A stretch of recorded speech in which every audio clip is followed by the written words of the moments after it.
In today's session. What Senator Tello said, there's about 9 bills left on the agenda. Two in particular that I think a lot of people are looking at are the ones that have to do with the curfew, and the other one is kind of directly related to the roadblocks, the checkpoints that are the roadblocks that for all are checkpoints. But for curfews, there is precedence for it. I mean, a lot of states have extended that authority to municipalities and localities to impose curfews for all, and not just for minors. And the state of Hawaii has a statewide curfew. So there is precedence for that. And so I think what the governor was asking for is that the legislature officially or formally or legally extend that authority to her. And then the second one, the sanctions for the roadblocks it just adds to the current emergency law and imposes sanctions. It started at 5,000 when Speaker Barnes first introduced it. It was fines of up to $5,000 plus jail time. They brought that down to strike one, it's $100. Strike two, $250. And a third, if you're still that knuckleheaded, it's up to $1,000 and 1 year in jail. So those are the two things that we'll be looking at if they're going to be addressing those today at session at 9 o'clock. Okay, we'll definitely be looking out. Yeah, there's some fireworks last week. I'm excited for today. That's one of the things I was looking forward to in the weekend. There's going to be session Monday. Yeah, but there was all those recesses. I just kind of lost track. Like, come on, what's going on? Yeah. This is an emergency. Why are we on recess? So, yeah, it sort of. I think it became, in my opinion, it became a little anticlimactic when they said, okay, we're going to just not deal with the funding bill because that's what everybody was looking at. The RISE bill? Yeah, the RISE bill, exactly. Yeah. Everybody's wondering. Kind of sputtered out, right, Ness? Yeah, it sputtered out pretty quick. I think right after the governor announced that, okay, I'm going to use some of the $11 million that's coming from the war claims to pay for those families that are in most need. And so it's still on the agenda.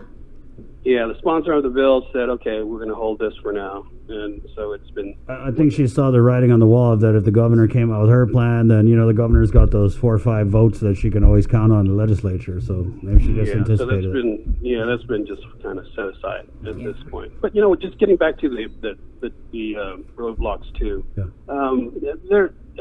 You got to remember, too, that we've got checkpoints all over the place. I mean, if you get on a plane at the airport, you're going through a checkpoint. When you come back from an international destination, you're going through a checkpoint. I mean, even if you go to district court, you're going through a checkpoint. So, I mean, we have checkpoints. Yeah. This is another one. And it doesn't prevent you from going anywhere. It just makes it more inconvenient. But guess what? Pandemics are inconvenient. Yep. So stay home. Yeah, exactly. I mean, really, stay home. And then with the curfew, Ness, is the thinking behind the curfew, so we're already asking everyone to stay home, and I understand that this adds teeth to that. But is it also that maybe people who are out at that time are looking to do no good, and that just kind of gives the cops the authority to just blanket stop everybody? Yeah, and there are exceptions, too, for essential business, if you got to go to work. Maintenance of life sustenance, I interpret that to mean you got to go grocery shopping because your family needs food, and emergent medical needs. Your baby's coughing and you need to buy medicine or take her to the emergency or whatever.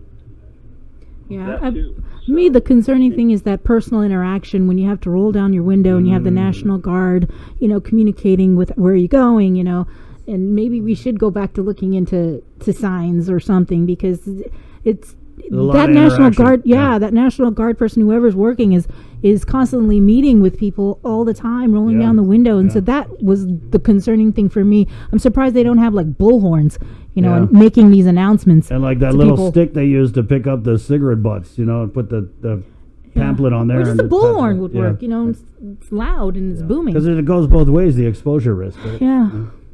Yeah, that's why. Stay home. Okay, stay there home, you go. exactly. Stay home. Okay, Ness. Anything else you're working on today you can tell us about?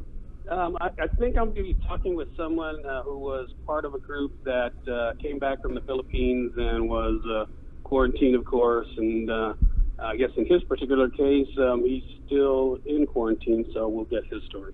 Okay. Well, there you go. 7:49. Thank you so much, Nestor. All right. The Walter Cronkite of Guam. Thanks, Ness. Gonna put that on his card. Wash your hands. 7:50. So we got to take a real quick break, and I'm going to get the labor director, Dave Delasola, on the line. So all you guys asking questions about pandemic unemployment assistance and other types of assistance for the newly and recently unemployed